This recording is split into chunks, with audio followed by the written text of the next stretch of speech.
and welcome to Two Girls in a Pod. I'm Sharon. I'm Christy. Hope all of you are doing well. Today we're going to continue, it's kind of along the same line of parenting, but today is more about traditional, non-traditional, and blended families. How do they look different? How do they look alike? And I think there's probably more similarities than there are differences. But I think it's what do the individuals in each situation do that makes it feel like a unit. And when we think back historically, people want to feel like they're a part of something. And the first place that we do that is in our family. If we don't feel like we belong or fit in the family, then that's when you'll see people seeking things outside of the family. It could be a church. It could be a gang. It could be anything, a club at school. It doesn't matter. We will seek out those things where we feel a sense of belonging. So for me, I come from what we would consider a traditional family. My parents were married the entirety of their life, 67 years. And I have 5 brothers and 5 sisters, so very, very big family, by today's standards anyway. So very much what we call the traditional family. And mine, I guess you would call it blended, I suppose, even though, like I said, I was raised in the home primarily by myself, but I have a half brother who is like quite a few years older than me. And then I have a younger brother who was adopted, and he's quite a bit younger than me. And my sister, she's like my honorary adopted sister. And so she was in the home for part of the time, but just now and then. It wasn't every single day. So, but it was enough time that you guys formed that very family or familia-based relationship that is still current today. Yes. Well, and what's interesting about your family is because it blends all of them together. Because you're traditional in that your mom and dad, for you, were married the entirety of, it's your mom's first marriage. So it's a little bit different. So yours is like traditional and blended all together. Yeah. Because your parents were married, your mom was only married to your father, had you, and then he passed away. So they didn't have that divorce within themselves. Right. They were together my whole life. So I think that they were married for 34 years. And like you said, until my dad passed. So yeah, it was the traditional in that sense, but yeah, blended in that, like I say, my siblings and how that works. And for you, I think being a little bit different too is that your older brother, because he was so much older than you, you really didn't have that same kind of relationship with him because you didn't really know him that well. Yeah, we weren't connected in that way so much. My dad was 24 years older than my mom. So he was married before, and he, my older brother, being much older than me, like I said, wasn't raised in the home with me. So, and then they adopt the younger brother, and yeah, so then it was having a little brother. And at that point, I was already almost 21 when he came to live with us. So I was only in the home with him for maybe a year or two before I moved out. And then my parents ended up moving a long distance from me, like 20 hours away. So he grew up kind of, as an only child. Yeah, and I think that's interesting because, you can have, there's so many combinations that we have today that are very different, I think, than it maybe used to be. I think, when we look now, the LGBTQ plus community, we have people who are in that community who would be considered traditional in that their family is intact. So it's a couple who has their kids and they stay married. And so there's no divorce, no anything. But so it's traditional in that way, but it's considered a non-traditional because it's not a man and a woman. So when we look at these things, a lot of stuff has changed over the years of what even that non-traditional family looks like or a blended family looks like. There's so many things that play into what families look like now. And I mean, you look at like how many families there are out there of people that have divorced and gone into new relationships, and then they have children from those previous relationships, and then you have all these children together, different personalities. So yeah. And even now, and even along those same lines, you have this couple who was married, traditional, they divorce and then they get with the same gender. And so that creates this other piece of that, what we consider non-traditional. And, then we have, of course, grandparents, and this has been something that's been around for a long time, where grandparents are raising their grandchildren as their own. I had one of my clients just recently adopted her grandson. She's very, very happy about that. It's kind of the mom that he knows, and this just made it this official thing. But he, knowing that these are my new parents and my grandparents, so there's two roles that they play in that, and how that's kind of a mind shift, because, oftentimes I'll hear people say, I can hardly wait till I'm a grandparent because then I don't have the responsibility and I just get to be the fun person. It's just having that relationship that's very different between a grandparent and a grandchild. And then it shifts somewhere, and now the grandparent becomes the parent. And so the child has to shift with that too. But wait a minute, you're my grandparent. So, there's a lot of stuff that goes on into that, and it makes parenting look different sometimes. And we have more people who are adopting and doing stuff like that, whether it's adopting from outside the home, whereas your brother is adopted out of the system. When we have kids who are adopted that are in the system, that comes with a whole bunch of stuff. Your brother was really little, so it's a little bit different, but he was still in the system.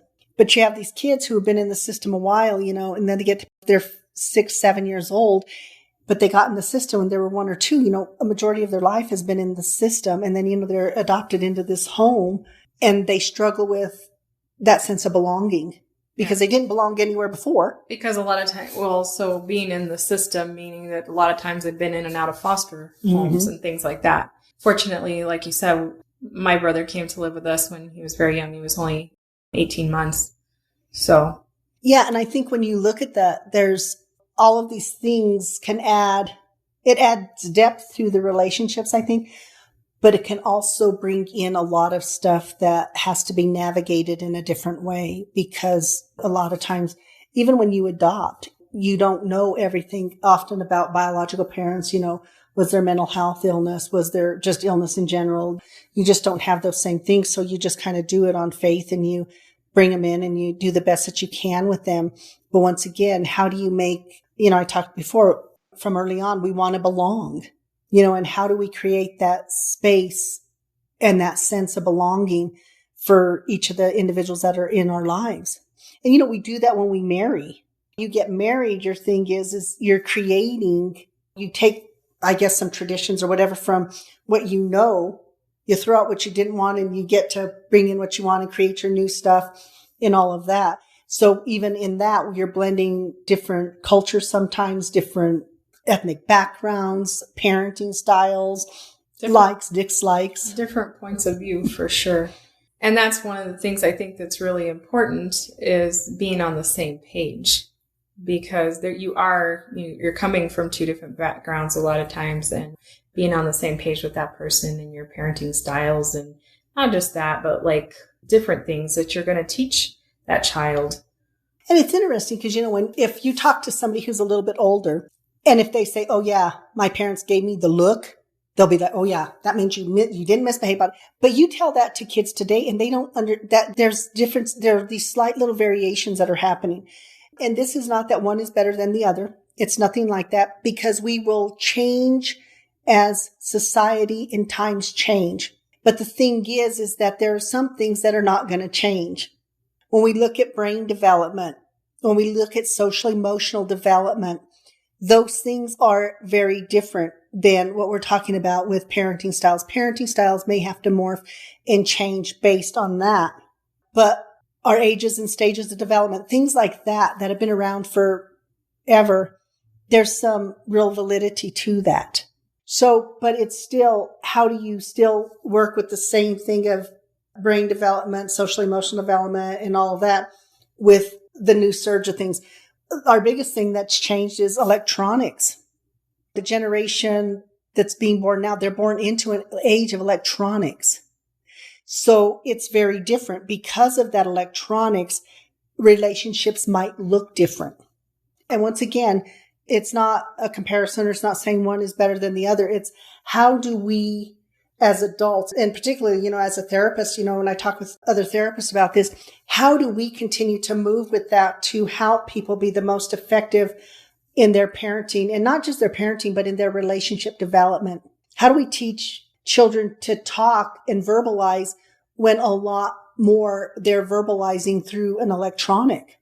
Yeah, we're handing children, phones at a really young age and that we've never seen before, And so you do see a lot of the time where the child is absorbed into that device, whatever it is. And so you have to think that that's going to impact their social skills, if that's the main thing that they do all the time. And, that's a really good point, because parents will often tell me, well, it's an iPad or it's a leapfrog pad or whatever.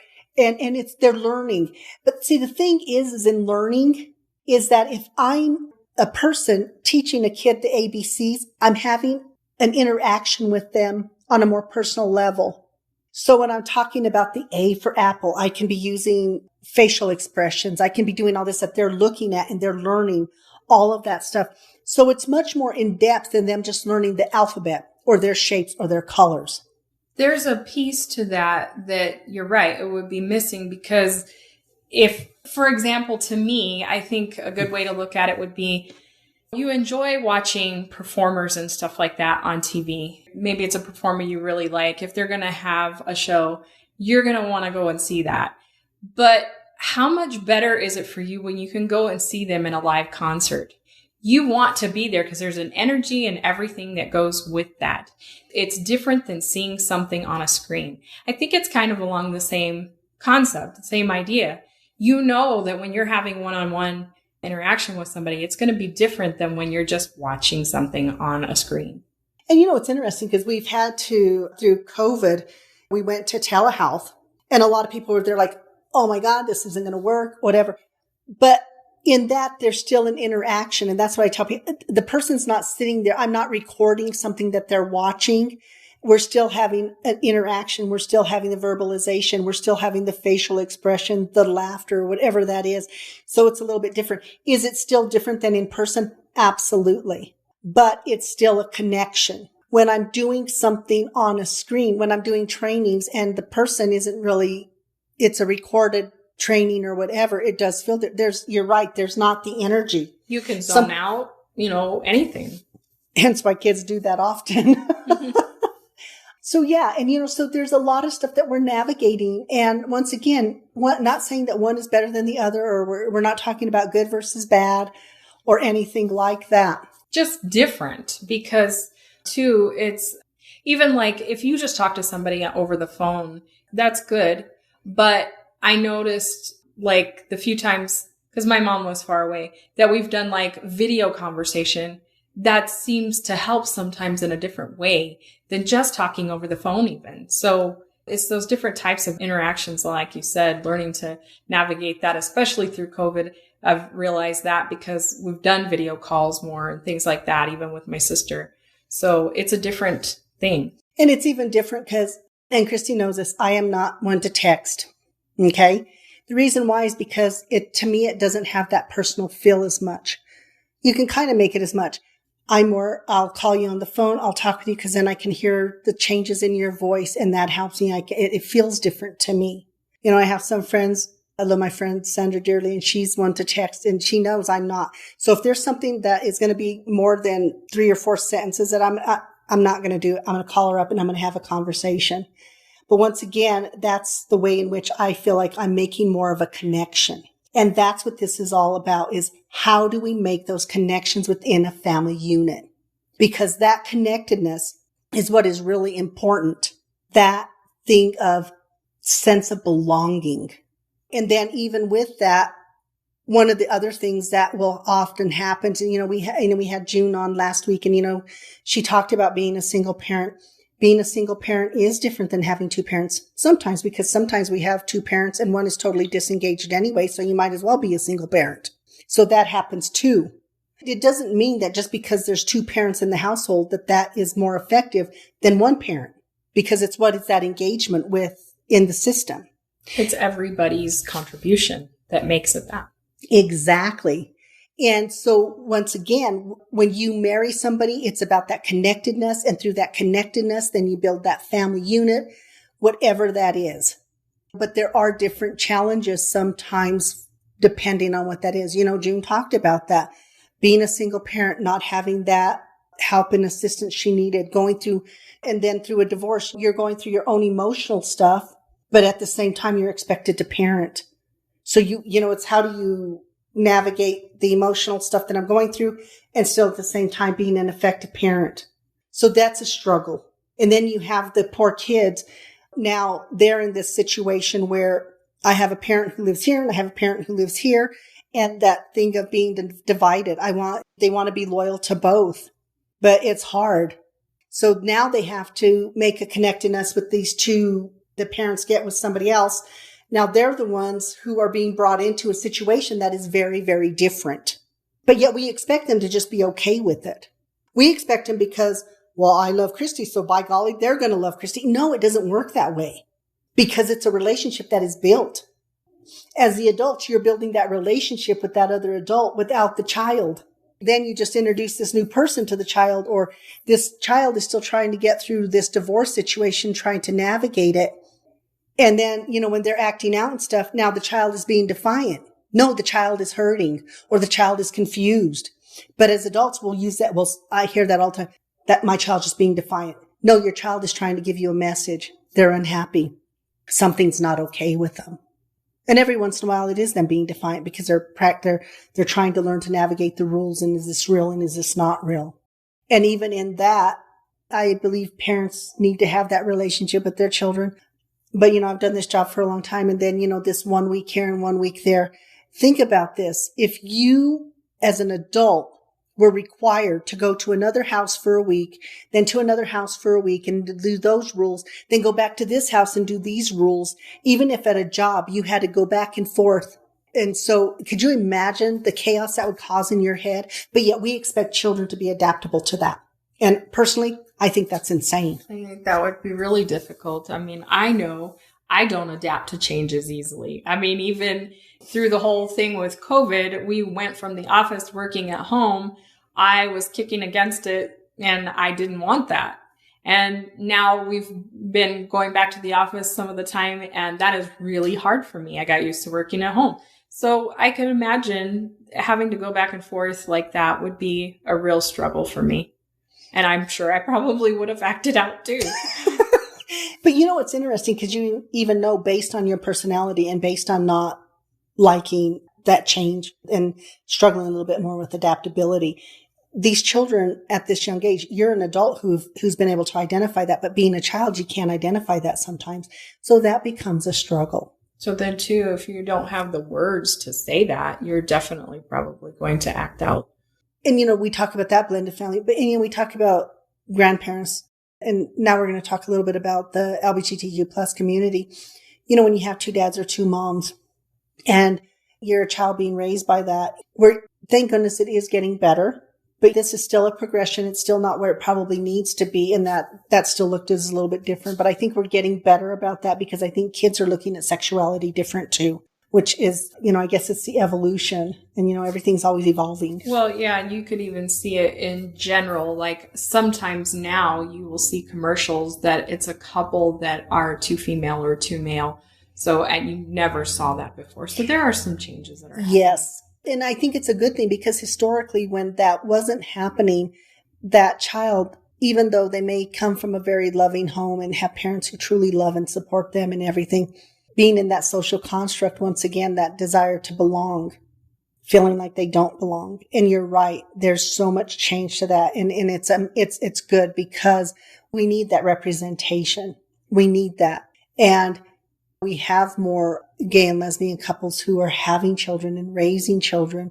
And you're right. Now we have, there's that, you see celebrities who are doing it and having kids, whether it's Ricky Martin or Melissa Etheridge. I mean, the list goes on of that, but there's now something that's identifiable and that makes it a little bit easier, but it's still traditional with non-traditional.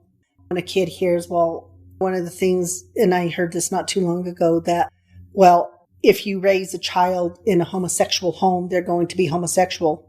But that makes absolutely no sense, because usually a majority of the time, children are raised by heterosexuals. And if that was the case, then everybody would be heterosexual.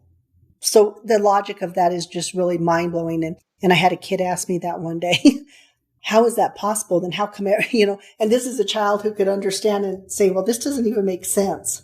So I think those are the things that we're looking at. And once again, there's an evolution going on, and sometimes people dig their heels in when there's change and when there's, this change in our society. And it's a societal change is what it is that makes it difficult for people. It's being able to be respectful of the fact that they're struggling with it, and that's okay. Not everybody has to be on the same page at the same time. Definitely, because there's still a lot of controversy, obviously, even though there are some things changing. But this morning, even, I had seen in the news that there's a teacher that is refusing to use pronouns for transgender students, saying based on his religious beliefs, he won't use those other pronouns for them. So, I mean, there's still a lot of that kind of stuff that you see happening. And then, once again, then the child, where does that child find that sense of belonging, or do they? And, oftentimes when children aren't finding that sense of belonging, whether it's being bullied or whatever it is, we know that we've had an increase in suicide among our youth. And that's just really sad. It shouldn't be happening. Suicide shouldn't be happening anyway. But when we have youth, oftentimes it's that feeling of not belonging. Where do I fit in? Why do I feel different? And that starts in the home. I feel like I have a good example of that with my cousin, because he was displaced from his home because the parents, they were having problems, but he went to live with his grandmother, my aunt. And I have to say that even though, he wasn't in his traditional home, he at least felt the love that she had for him. And I feel like that helped him so much along the way, that at least had that sense of belonging from her. He knew that his parents, or he knew that his mother loved him. But I feel like that piece, he at least belongs somewhere, is what helped him to, as he has grown, to be a better person. And I think that's what's interesting too, is I think that people looking in may see a situation as maybe dysfunctional or whatever, but not understanding that maybe if you're not the most effective parent, by golly, if you can love your child and they can feel that, you're the most effective parent, because it is through that love and nurturing. And you may not always get it right. You may raise your voice, or you may do a lot of things, or you may disconnect sometimes, or you may have your own issues that you're dealing with or whatever. But your children know that you love them. That's that foundation. That is that connectedness. That's the piece that is the most important. And it's the most important piece, not just for children, but for people in general. But if you feel connected when you're a child, it's easier for you to make those connections later on. Oftentimes when I'm working with clients, I can tell if they didn't have that connection, because they don't know what that is in other relationships. They don't trust it because they don't know what it is. They don't know what it's supposed to feel like. Because if they think they receive that love based on conditions, that is not the connection that we're talking about. If you are providing love to that child and they know, regardless of what they become when they're an adult or whatever, they have that support from you, that makes a huge difference. And I think too, once again, I grew up in such a big family, and it wasn't until later that I realized we didn't have a lot of money. In fact, we didn't have a lot at all. We were considered poor. But the thing is, within my system, I don't think you would talk to any of my siblings and they would say that we were poor, because at the end of the day, we knew that our parents loved us. They encouraged us as a family and then as individuals. And it doesn't mean that there weren't, rocky moments there's rocky moments in every family system, but they become minimized when you have that foundation to fall back on. And I tell parents when I work with them, whether it's traditional, non-traditional, blended, whatever, it doesn't matter. If I've known them long enough and I know the child too, and the child starts acting, I'll tell them it's going to be okay. And they'll say, but how can you say that? They're doing this, this, and this. I said, yeah, but they're just navigating teenage years or whatever. I said, because you already established the foundation. And so that foundation is going to carry on with them.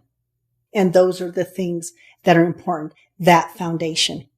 How we do that is through our words, through our actions, but it's more through our actions. When our words and our actions don't match, that just creates an incongruency, a dysregulation in us that we don't understand. And then it makes us suspicious almost.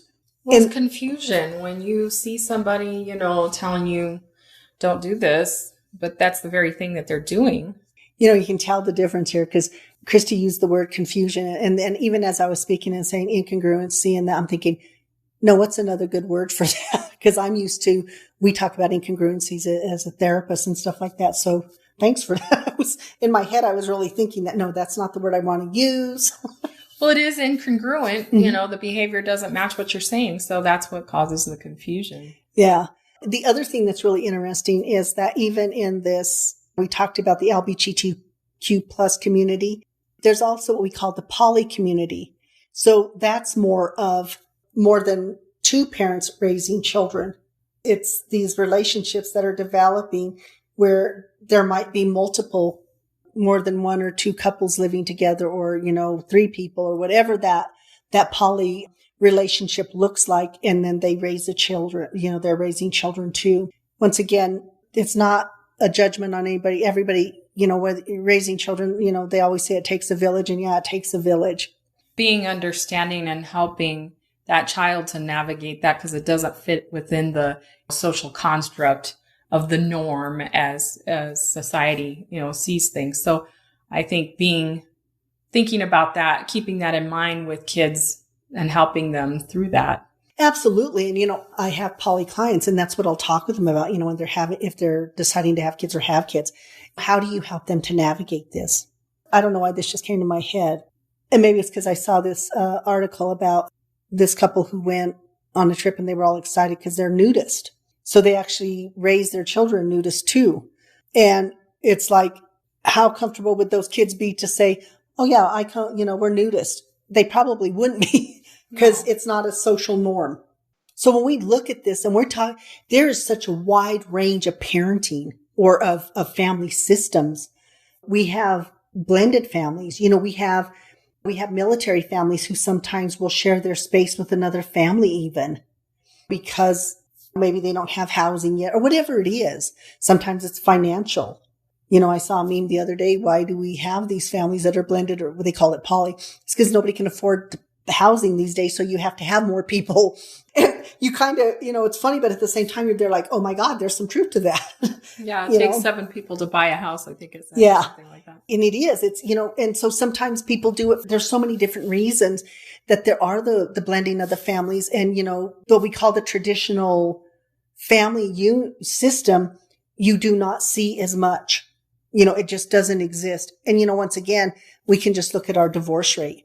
But not only that, we are having, and this is really interesting, we are having more women who are deciding to have children without getting married. Right. They don't want the marriage. They want the child. But we have some men too. So we're having a lot of, like I said, there's a lot of different ways that families are looking these days that are really, really different than the way they used to be. And then we have the cultural component where some cultures, even in the United States, they will have their grandparent live with them and help in the raising of the children. So that becomes that part of the unit. Military families do that. They might have the grandparent, both grandparents or just one grandparent come and live with them because of deployments and all of those things and working. So that grandparent now becomes part of the unit. But I always tell you got to be talking. Because you got to be sharing the same ideas and the same values. Because otherwise you're having one teach this value and one teach this value.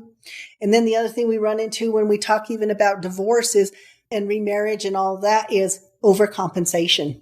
And, June, we talked with June about that. The thing is that you start feeling bad for the child because, oh man, now dad doesn't live here or mom doesn't live here. So I'm just going to go and I'm going to give you. And now we've created another problem. I've talked with you about your mom, even with your brother, when you adopted kids out of the system. But I have this with other parents who have adopted kids out of the system is, oh, well, poor them, they've had this life, so I'm going to overcompensate. Overcompensating is not the same as loving. When you love them, that is really what they need. Giving them, buying them stuff, letting them break the rules, giving them that extra mile and all that, that's not what we're talking about here. What we're talking about here is truly loving your children, truly loving the people within your system, not just your children within the system. And you don't do that through things. I mean, people gifts, but that's only a small piece. That's not what constitutes the love that you give, because the love comes with support and things like that. It's not just about material things. Mm-hmm. And I think too, when you're talking about that love and, and then I will have some parents who will say, well, I just love my kids so much. But then when we're talking, it's also what is a healthy love, because sometimes parents will love with condition and things like that. And I see that. And that's not what this is about. It's truly just loving somebody for who they are. Well, not what they represent to you, not what they can give you or things like that. But oftentimes we will get confused by some of those things. And then it creates another issue. So when I'm talking about loving somebody, I'm saying just accepting the flaws of the individual or whatever that is, and just really loving them and nurturing them and helping them to, and especially with children, help them to realize their dreams and their potential and their self-worth. Because oftentimes when I'm seeing people as adults, it's because that part's been missing. And so they're trying to find it somewhere else. And sometimes that's why they make bad decisions. And it's not saying that parents are fault of this for what children are doing later on in life. What it's saying is, how do we help to just create and foster that positive, more effective, positive home environment? Because that becomes beneficial to the parent themselves too. Well, teaching the child to think for themselves. It's not just about, yes, you may have come out okay the way that you were raised, but that doesn't mean that if you're just teaching them your old ways of thinking or whatever, it's not really teaching them to be that individual, to think for themselves, to be a productive citizen. You know what I mean? One of the things one of the areas of my practice is I do work with the LGBTQ plus community, and I work with transgenders. And I had a transgender come out a few weeks ago she came out to her parents.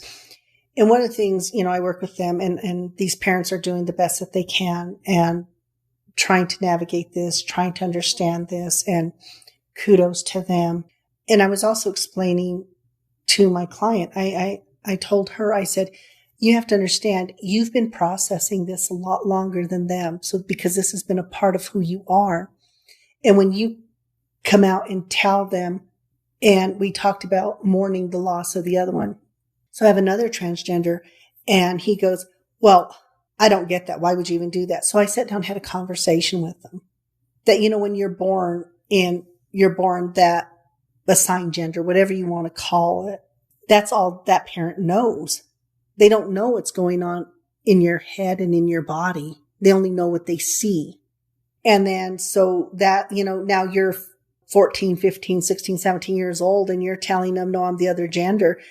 The only thing they've ever seen in their head and all the plans, everything has only revolved around that other gender. So then I tell people who come out in the LGBTQ plus community, when you come out, if your parent, friends, whatever, have an adverse reaction at first, hold space for them for a moment. See if it's something that they're just shocked by, upset, hurt that you didn't come to them sooner. There's a whole bunch of stuff that goes on with that person who's also learning this. And I always tell them, hold space. Give them a minute. If they can't, or they choose not to, then the relationship is in jeopardy and that's something different. But if you hold space and they say, and the parent comes back, because I've had this, I just didn't understand some of this, so I had to become educated on it. If you had ended that relationship because of that initial reaction, like I told, you would have never had this relationship with your father. So because there was already love and nurturing that took place. So these parents already loved you. And sometimes, whether it's culture, religion, or society, it doesn't matter. We formulate these opinions on these different topics, but we still have to give them space. Your mom is a good example of that. Mm-hmm. Well, I think, like you were saying, parents have an idea of what something's going to look like. A lot of times, whether they're envisioning a wedding or whatever, or grandchildren or those kinds of things. And if someone comes to them and, if their child comes to them and says about being transgender, I think one of the best things that helped me when you explained to me how that the parent kind of may go through like a mourning kind of process, realizing that the child, they knew that's not the reality for them. And so having to make that adjustment, I could see how that could take some time. Hopefully they are, through that process, not cruel, but sometimes people react that way. Just understanding, like you said, maybe giving them some space. Maybe that changes with time. You can always hope. And sometimes it does, and sometimes it doesn't. I always tell my clients, I'm not a miracle worker. I don't have a magic wand that can change people if it's something that's really deep-seated with them.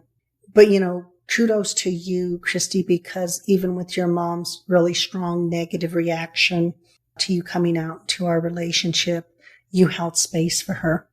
Yeah, I feel like that I gave her time to sit with that. And, she was unhappy and not, didn't always have kind words to say. But I feel like that it's been worth it, the relationship that I've had in the last however many years. It was worth giving that time, because at least there is, some relationship, and that we've been able to have good times since then. We've vacationed together, things like that. She moved here to be closer. But once again, sometimes we have to hold that space, even though coming out is our story. It's about us. We have to realize it's not just really about us, because we've had these relationships, and all of the relationships have been based on what that person's perception has been of us, because that's what we've presented. If it was really only about you, there would be no need for you to come out. Exactly. Coming out is about the other people too. So you have to realize that. Yeah. And so I think those are the things. And once again, that's part of those family systems and the things that we're kind of dealing with more. Not that LGBTQ plus community has not always been there, but they've just been closeted much longer because society had to, it's a work in progress. They've been fighting this fight for a very long time. And I'm grateful for everybody who's been fighting that, because today I hope the young people understand that they're coming out and having the acceptance they do, and in the school systems even, and even with parents, because there's more exposure to it. It's getting easier. Is it where it needs to be? No. Are we still having violence against that? Absolutely.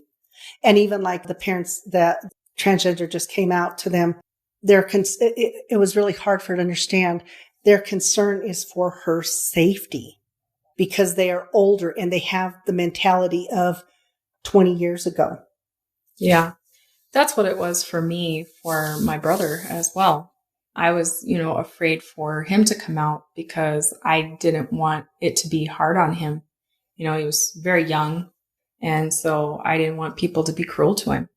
Exactly. So a lot of times I think people don't understand in a family system is sometimes they view that as a negative because they don't sit down and have that conversation. And sometimes it is fear. It is fear for the safety of somebody that you love. And so that, I think if people would have those more open conversations and remember that the family system already had the establishment of the love and of that place of belonging. But we create stuff in our head, I guess, when one comes out. I don't know. And like I said, for me, I felt my parents loved me. I never doubted that.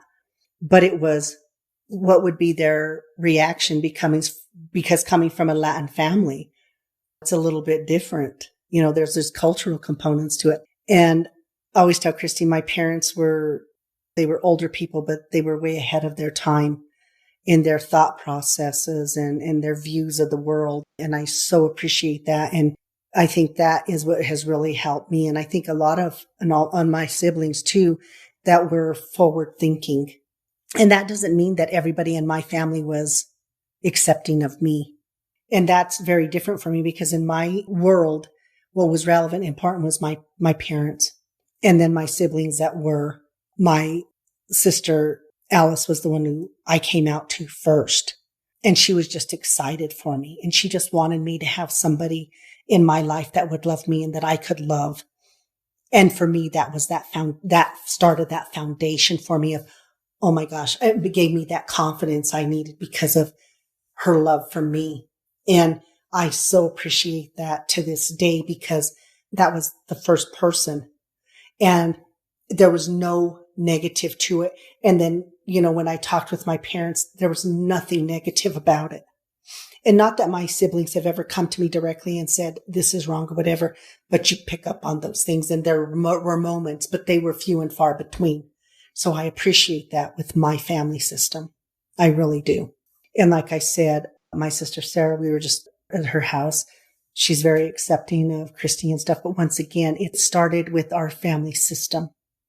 And so if nothing else, walking away from this podcast today is understanding that we all want to have a sense of belonging. And the best place that starts is in our family system. And it doesn't matter if it's traditional, non-traditional, blended, any of the other things, helping people to feel that like they belong and like they are loved. Because that's definitely where it begins. Systemic change is slow. Yes. You can see that, but things are changing. I mean, society's throwing out a lot of traditions that has been long held. You're seeing changes happen, but you're right. It has to start within the home. Absolutely. And you're right. And when we look at that societal thing and understanding that we navigate this society, there's a lot that we're navigating. And then, you throw everything that's gone on in it's going on 2 years now, the start of COVID, that shifted a lot of stuff for us too. And then we had to learn to navigate that. And parents had to learn to navigate different, having kids at home and doing all that. And then it created anxiety and stuff. But it's because we focused so much on what wasn't working or all the changes that we forgot to focus on the most important thing. And that was our family systems, our relationships. How do we express that and show that? We let the heaviness of everything that was going on impact us. And we forgot to get back to those fundamental things of just loving and nurturing and being in the moment with those relationships and with our family systems and stuff. And I know it's been hard on families, but I promise you, we will navigate this as well. Because historically, we have navigated the adversity that has come at us. But it is through our compassion and all of those things that are relevant and important. But we continue to lose sight of them every once in a while. And that's okay. We all do. But the thing is how do we get back to it? How do we get back to starting at that fundamental thing of just starting in our home, loving, nurturing in our home? So then that spreads out. I tell my clients, there's always some cause going on. And I get that. And they'll feel that sense of helplessness. And I always tell them, listen, everything starts in our home. What do you do to make those positive changes in your home? I said, and then from your home, it can go to your community. And then from your community, it can go to your state and on and on and on and on. But it has to start where you have that sense of control. And that's something that is that change that you can make. And that change starts in your home. Whether you have children or you don't have children, whether you're single or you're not, whether you're a blended family, it doesn't matter. Even if you're a child. If you want to see change, sometimes a child, I tell them if you want to be responsible outside in the world, how are you being responsible in your home? It starts in our home. It starts with those relationships. How do we nurture? How do we love? How do we create those senses of having self-confidence and self-esteem? That sense of belonging starts in the home. And of everything else, it starts with how do we love people? And how do we show that love? And it's going to be different for everybody. And there's no one way is the right way or one size fits all. We find it within ourselves. And then that's what we put out. And so whether you're a single parent, married, non-traditional, 2 women, 2 men, poly, whatever, know that every single one of you out there has the potential and do raise some amazing, amazing children who go on to do great and amazing things. And when I say great and amazing, I'm not talking about finding a cure for that or whatever. I mean, great and amazing as that they walk away happy, healthy individuals. And knowing how to love other people. And trust other people and do and create those relationships. As you talked about with your cousin, he's an amazing young man. There are so many qualities about him that was just simply due to the fact that his grandmother loved him and he knew his mom did. And that's all. That was the driving thing with him. It gave him self-worth and initiative. He's, taught himself to play the guitar. He reads a lot. He wants to know things. Yes. And so hopefully this gives you guys some ideas and a place to start in combination with our last podcast. Just feeling like there's hope and support and stuff out there is really important. Thank you so much once again for joining us. Because this is organic, there's a good possibility that our next episode will be on, it's going to be on parenting, but it's not parenting in the same way because we really want to talk about the non-neurotypical. We have more and more children today on the autism spectrum, and it is very hard for parents and being able to let them know that there is support out there and stuff. So it's a good possibility that our next episode is going to be on autism spectrum, but we're going to try to get some guests on here. And if we can make that happen, then that will definitely be our next podcast. Okay. We'll be able to get them to join us next time. And please, take that time to go to the Facebook page and leave your comments and stuff. Yeah, this is, it's a general thing, but there may be, situational stuff that you have questions about or that. And I think it would be great if we had feedback on Facebook. And understand it doesn't have to be anything about what we've even talked about. Share your thoughts. Doesn't matter what it is. Share your feelings. Doesn't matter. Just communicate with us. And anyway, we look forward to chatting soon. Yes. Have a great day. Bye.